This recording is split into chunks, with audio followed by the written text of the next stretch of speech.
अज्ञानतिमिरन्धस्य ज्ञानाञ्जनशलाकया चक्षुरुन्मिलितं येन तस्मै श्रीगुरुवे नमः।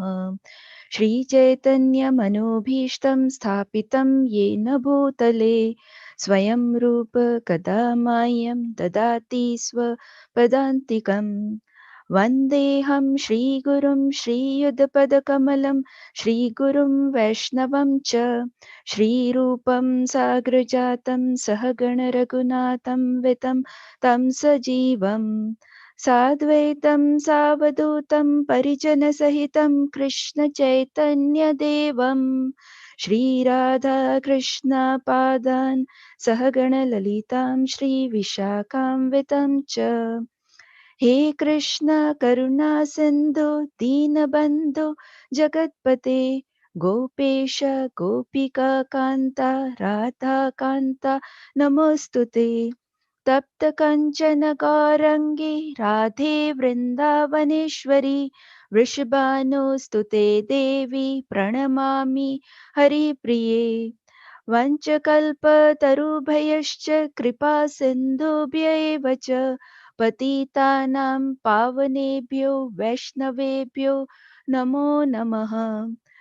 जय श्री कृष्ण चैतन्य प्रभु नित्यानंदा श्री अद्वैता गदाधरा श्रीवासादि गौरभक्त वृंदा।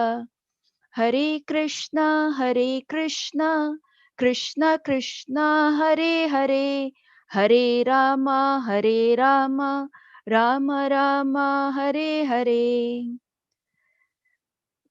So we are reading from Srimad Bhagavatam, first canto, chapter 12, which is talking or giving us the knowledge about the appearance of Yudhiṣṭhira Maharaj's grandson, and which is Parikshit Maharaj, as we know.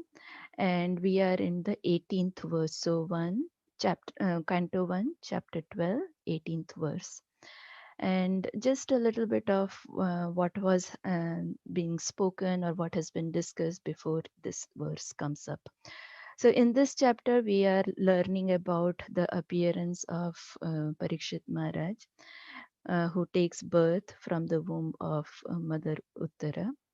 And upon his arrival or appearance, Yudhiṣṭhira Maharaj, who is the king of in the Kuru dynasty, he is very much enthusiastic as well as inquisitive about knowing how this little baby, who is going to be the future king of the Kuru dynasty, going to be. So he consults the brahmanas, and not just any brahmana but qualified brahmanas who knew all these astrological calculations. And King Yudhishthir is asking them that what kind of person this child will become when he grows up. So in the previous verse we had heard yesterday that the brahmanas, they say that this child has been born in auspicious time when all the constellations were in aligned perfectly, and also when he was in the womb of Mother Uttara, Krishna himself protected him. So he is a great devotee of the Lord. So after knowing that he is a great devotee of the Lord, King Yudhishthira is really pleased. But as being the king and with his responsibility of providing a able person who is able to run the kingdom later on down the road, he is also interested to know what kind of king he will be. So this is the verse that talks about it. So I'll read the verse and then we'll go to the purport. Om Namo Bhagavate Vasudevaya. Om Namo Bhagavate Vasudevaya. Om Namo Bhagavate Vasudevaya. Shri Rajo Vacha Apiyesha Vamshan Rajarshin Punya Shlokan Mahatmanah अनुवर्तितस्विद्यशसा साधुवादेन सत्तमः. Translation: the good king Yudhiṣṭhira inquired, "O great souls, will he become as saintly a king, as pious in his very name, and as famous and glorified in his achievements as others who appeared in this great loyal family?"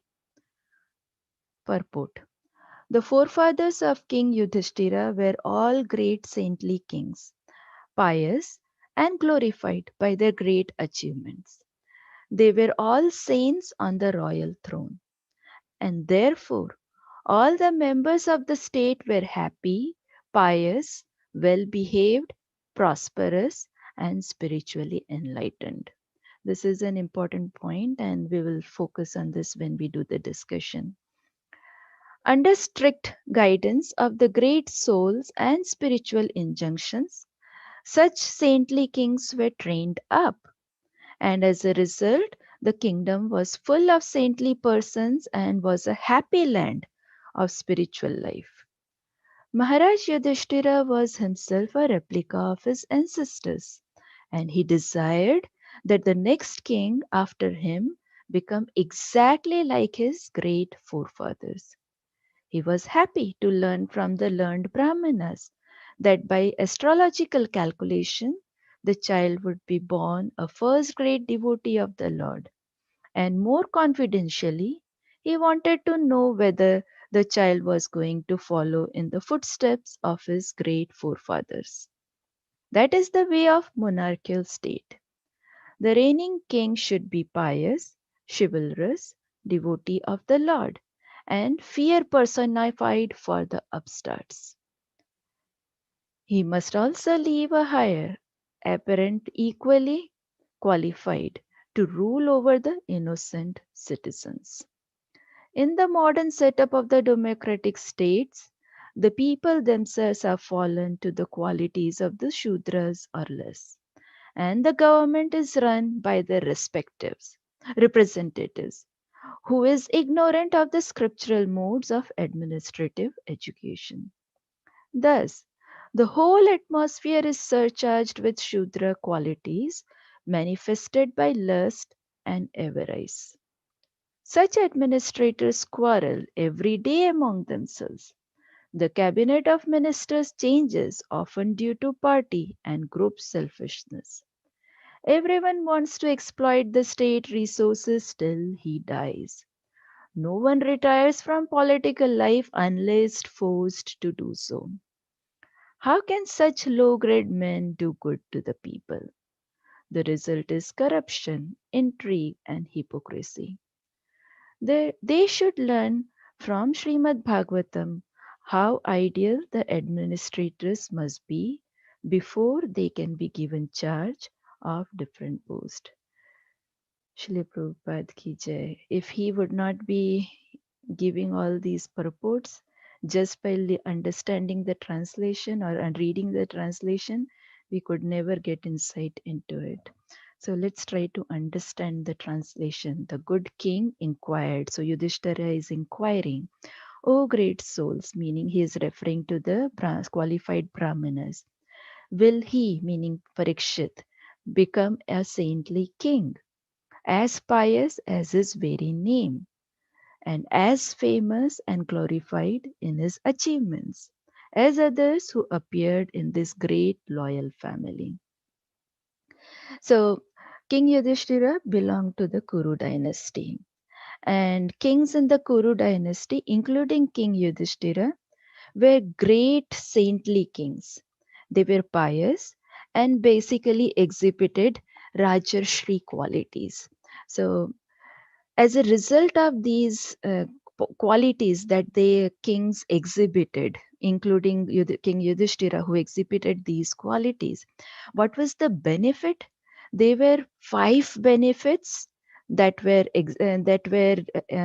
seen in the inhabitants of the kingdom.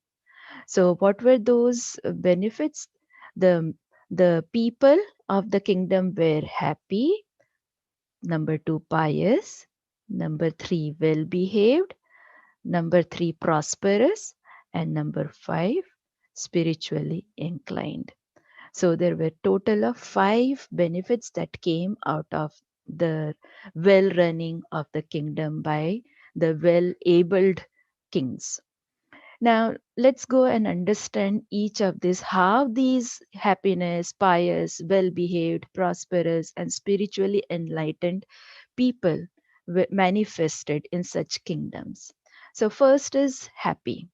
The people were happy, meaning that they were content and they had no hankering or lamentation for material mundane things. So, and it is said like in during the kingdom of Yudhiṣṭhira, people people did not have to lock their doors because there was no need to steal. All were content. They didn't need anything to be stolen and satisfy their wants. So next comes the pious. So when we talk about pious, it means that there were no sinful activities. And when there are no sinful activities, it means that they did not commit any sinful activities either out of ignorance or out of desperation. And so imagine the time, and it was a time at that time when the four sinful acts, which we talk about now so often. We take the vows when we are taking initiation, which is no meat eating, no intoxication, no gambling, no illicit sex. These four basically sinful acts, they did not exist at that time. These are the roots of all the other avidya, and they didn't exist. Why? Why the people were pious and they did not exhibit any sinful activities, or they did not indulge in any of these kind of activities? It was because first we need to understand that one gets engaged in sinful activities because of ignorance or avidya. And this avidya is basically nothing but lack of knowledge. What kind of knowledge are we talking about here? It's not the knowledge of the material mundane things, but the spiritual knowledge. And so in Yudhishthira's kingdom, as well as in the Kuru dynasty overall, people were spiritually enlightened. And when we say that they were spiritually enlightened, which was because of which they were not committing any sinful activities, then what is spiritual enlightenment? So there was actually arrangement for imparting spiritual knowledge, and this the system that was in place to impart the spiritual knowledge was not just to a certain section of the society, but it was implemented at all levels of the society. And it was not just like, okay, these people are qualified, they can do the spiritual understanding and learning, these cannot. No, there was the system to uplift every person in this kingdom. And what was the spiritual knowledge that was imparted? We all understand the goal of spiritual knowledge is to understand the goal of human life. And what is the goal of human life? The goal of human life is to understand what is the what is this human birth, why is it important, what is the relationship between the soul and the God, and how we can go back from this material world to the spiritual world, which is our original home. This is not our original home. So there was this nice educational system. And what was the result of this arrangement for spiritual and advancement at all levels? In order to understand this, let's recap one thing, or recall one thing, that when we are talking about at all levels, what are the levels we are talking about? So in Bhagavad Gita, Krishna has mentioned that he has created this Chaturvarna Maya Shrishtam, meaning that he has created this four varnas and four ashramas. The four varnas bring the Brahman, Kshatriya, Vaishya, and Shudra. And the four ashramas are Brahmacharya ashram, then the Grihastha ashram, then Vanaprastha ashram, and finally the Sannyasa ashram. So all the people belonging to either of these varnas or ashramas, there was some level of some arrangement for spiritual enlightenment. As a result of this educational system that was in place, they were all well behaved. So all these five benefits that were observed in the people in the kingdom, it was the outcome of the educational system implemented in place by the pious king. And um, I forgot to mention about prosperity. So obviously, when there is this nice system in place and everyone is getting the knowledge and everyone is trying to implement that knowledge in their life, what will be the outcome? Obviously, it will lead to prosperity. So it led to the prosperity of the citizens of the kingdom, which means that not just their basic needs were satisfied, but they were fully prosperous. They had more than what they needed. So everyone was content. No one was hankering that, oh, I am missing this or I am missing that. Completely satisfied, and their goal was to serve Krishna. Now, what was this ideal state possible in the first place? Or how was this ideal state where everyone is following their dharma and or duties and everyone is going on the spiritual path? It was because of the quality of the king. If the king or the leader exhibits the properties which are exhibited by the Kuru dynasty forefathers, and including the king Yudhiṣṭhira, then everything else falls in place. And so, what were the qualities of the king? The kings were trained in Vedic knowledge, and therefore they were saintly, they were chivalrous, and most importantly, they were devotees of the Lord.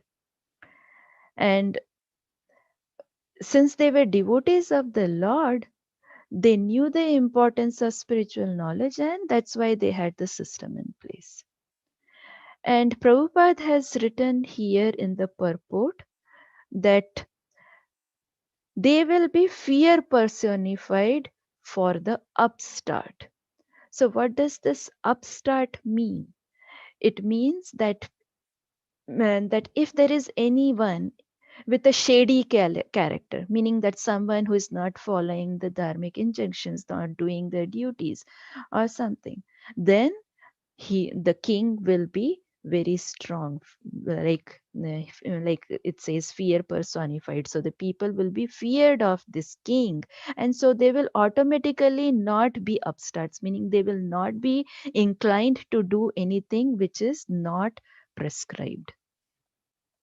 So one example that comes to my mind is about King Parikshit itself, that we have heard in the previous chapters in Canto 1, that when King Parikshit encountered Kali, he was very strict with him. He was ready to kill Kali because he saw the condition of the bull and Mother Earth in the form of cow.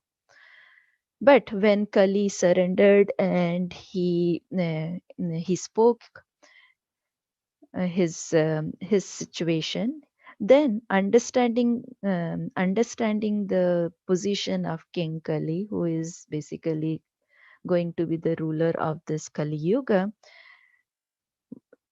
what did Maharaj Parikshit do?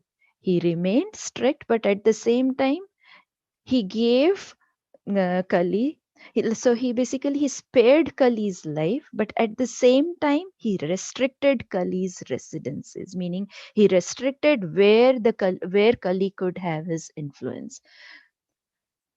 So so that at least during his reign or during his being in power, Kali cannot influence his kingdom and his people in his kingdom. So that is the way the kings were at that time.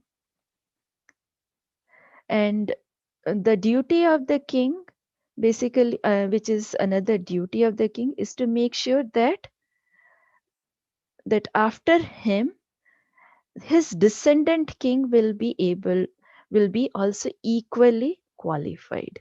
So while taking care of the kingdom and making sure everyone in the kingdom is aligned with the spiritual goals, the other important duty is to provide a equally important or equally able hire to the kingdom, so that the king can retire timely, and then the hire can continue the process of ruling the kingdom in the pious and in the righteous way. And because of this, in this purport as well as in the previous verse, King Yudhiṣṭhira has been inquiring. He is very inquisitive to know, will this child, will he be able to follow the footsteps of the forefathers in the Yadu dynasty? Will he be able to protect his kingdom from unwanted things? Will he be as saintly, as well as will he be as chivalrous to fight against any upstarters? And that's all because of the duty that King Yudhishthira asked all these questions.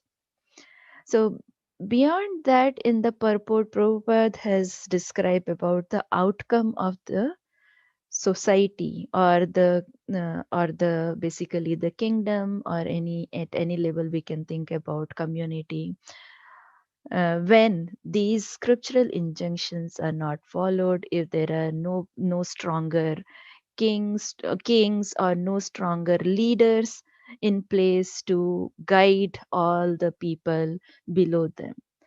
And what is the outcome? The outcome is the destruction of the community, society, state, country, and so on. And why does that happen? It's mainly because of the ignorance of the scriptural injunction. So, what are the main causes of the negative things that we see around in this modern world, which is the last part in this paragraph, in this purport that Prabhupada has emphasized? And we see that all the time, that in the modern world we don't see all these ideal things that have been described or we just discussed. People, we don't see people content, we don't see people all the time happy, well behaved. Even if they are prosperous in terms of material things, they may not be having the satisfaction, and they have hankering for various things. There is a lack of spiritual enlightenment. Very, when we think about it, how many people, there is 8 billion population, and out of 8 billion, how many are actually spiritually inclined? Probably not even 1%, or maybe 1 or 2%. I don't know the statistics, but that low number. So, what are the main causes? We can break it down to 3. Number 1, obviously, as we discussed earlier, lack of spiritual knowledge or ignorance or avidya. Second, influence of the lust and avarice for material wants and needs that arises because of this lack of knowledge.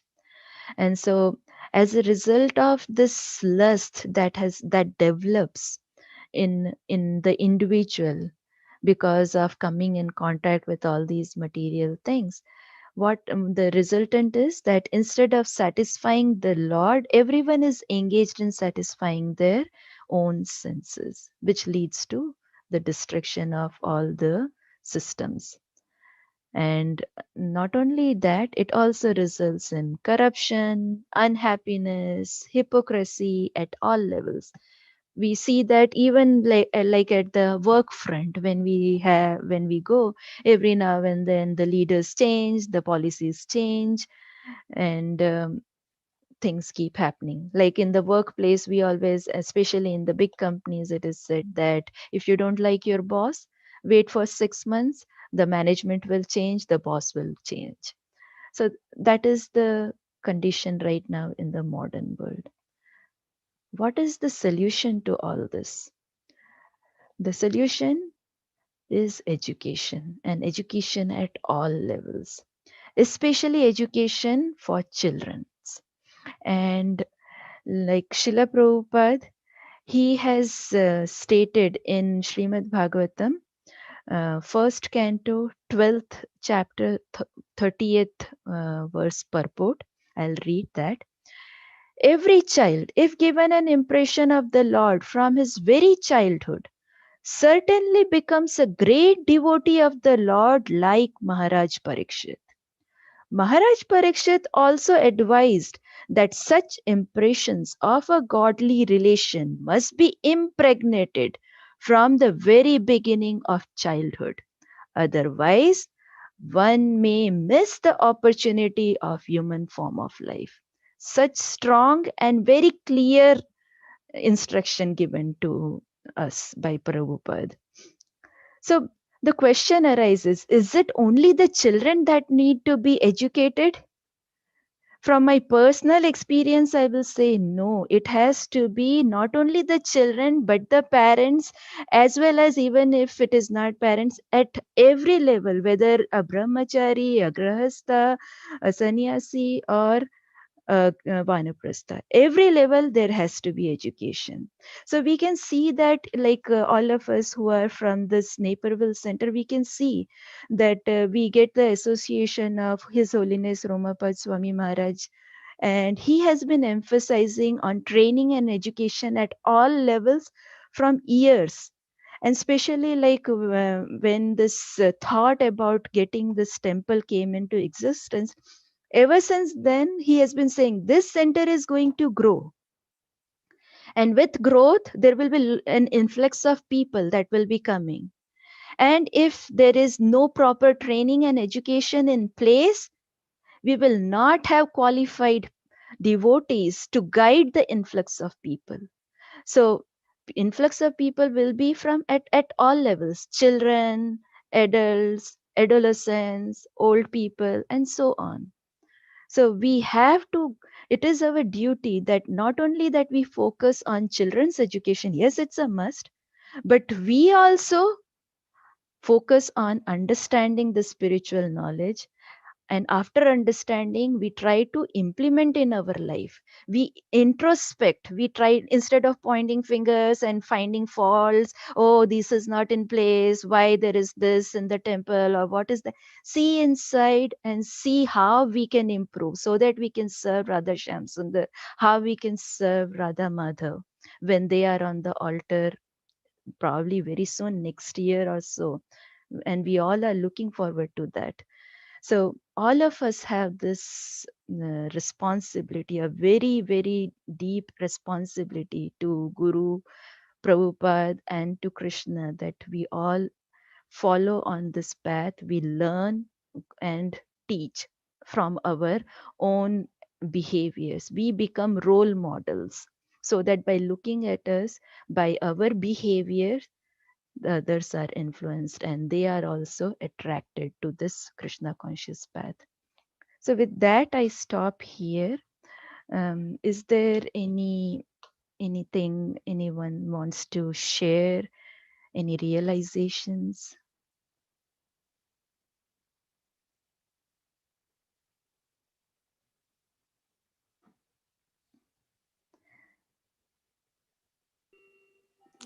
Hare Krishna, Mataji, please accept my humble obeisances. All Guru Maharaj Srila Prabhupada. Please accept It's mine too, Mataji. All Guru it's Srila so Prabhupada. very nice to hear you. So I think very rarely you speak. This This is very good class. this is the first time, Mataji. Okay. I don't feel First time. qualified. Okay, okay. I was wondering if I missed earlier or something. So very good.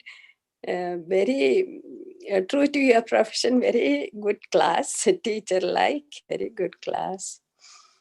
Thank you, Mataji, for the I had one. encouragement. Hare Krishna, very good. I mean, um, I had one observation, one comment.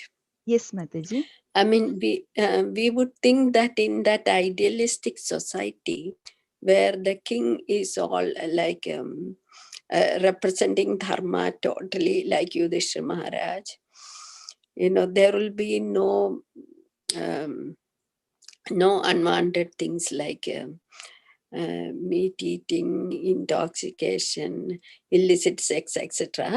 And it will be a clean society, we would think. But when we read the Dwaraka pastimes, Mm-hmm. we see in that procession there are prostitutes, there are chandalas, there are all categories of people there. And then they know something about intoxication also, because in the disappearance pastime of the Yadus, there is liquor there. And also in the episode in which I think Rukmini Devi's brother was killed by Baldev, actually. That is also like, it was like they were intoxicated and playing a game of chess or something like that, if I remember correctly. So I have feeling that when we read about all these, in such in Krishna's own Dwarka, all these people are existing, all these varieties. So I was thinking whether the society at large had all these evils, from a time, from the very long past, if we can, when we trace it out. And that was my thinking. Thank you so much for any comments. Thank you, Mataji, for your sharing. Mm. I may have little bit to add to this, but is there anyone who would like to comment or say anything about Sandhya Mataji's observation from the readings of Dwarka pastimes?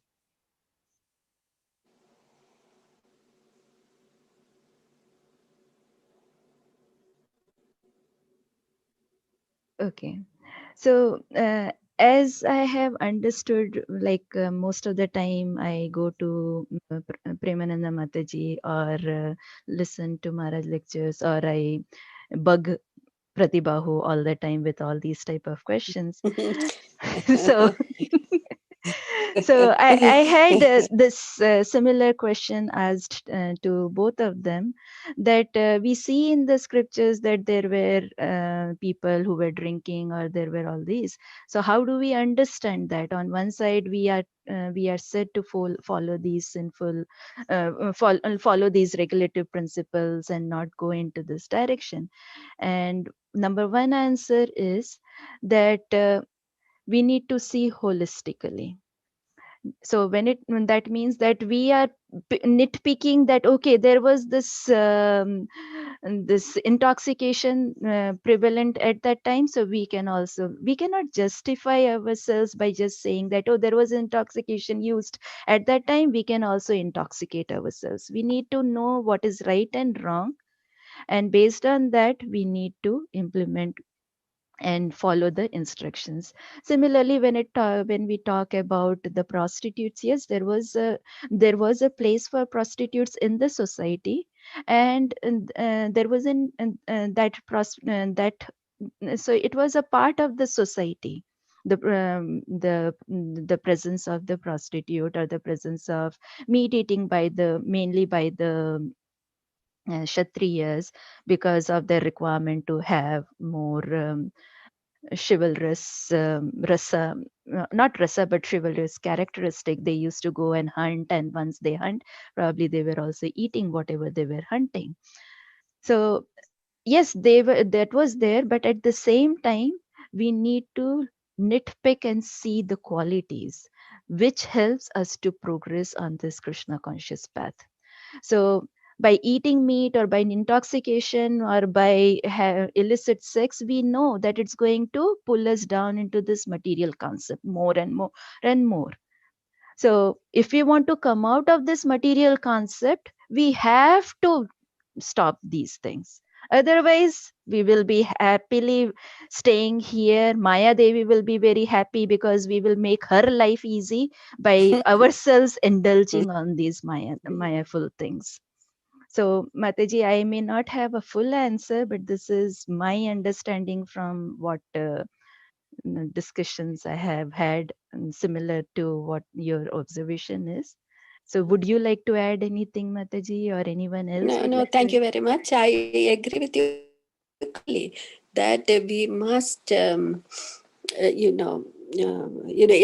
and training, and we must prevent the future generation and help as many people as possible, rescue them from these addictions and evils. But I was just observing that, even in the, even in the ancient histories, we have these things, recorded. They existed. I'm surprised that even in Krishna's Dwaraka, you would think, everybody is in that mode of more than goodness, But I was surprised when I read those sections. Thank you very much. Hare Krishna. Thank you, Mataji. Hare Krishna. Hare Krishna. Yeah. So people will be, as they are progressing, they will be in these different modes, the three modes. Some will have less. But if the system, educational system is there, since it was there during the Dwarka, one thing that I can think of, which I don't know, and I'm just, I shouldn't be speculating, but I just saying is that probably. Um, it was probably when we are talking about these different things that are present, we are only looking at some of these negative things, or when we see the destruction of the Yadu dynasty, as Sandhya Mataji pointed out. But we also know the inner meaning of the destruction of the Yadu dynasty. Krishna has mentioned in the Srimad Bhagavatam that if he did not arrange for the killing of his dynasty, since all these the children that he had were his part and parcel, no one could kill them, so he had to arrange and for their departure from this material world. So he created some kind of leela, basically. So it was not like those the people in that Krishna's dynasty were influenced by alcohol or anything, but Krishna, with the help of his yoga maya, did this leela. Thank you. Thank you. Any other realization, anything anyone wants to add? Because I am not an expert, so I'm trying to say something at my level.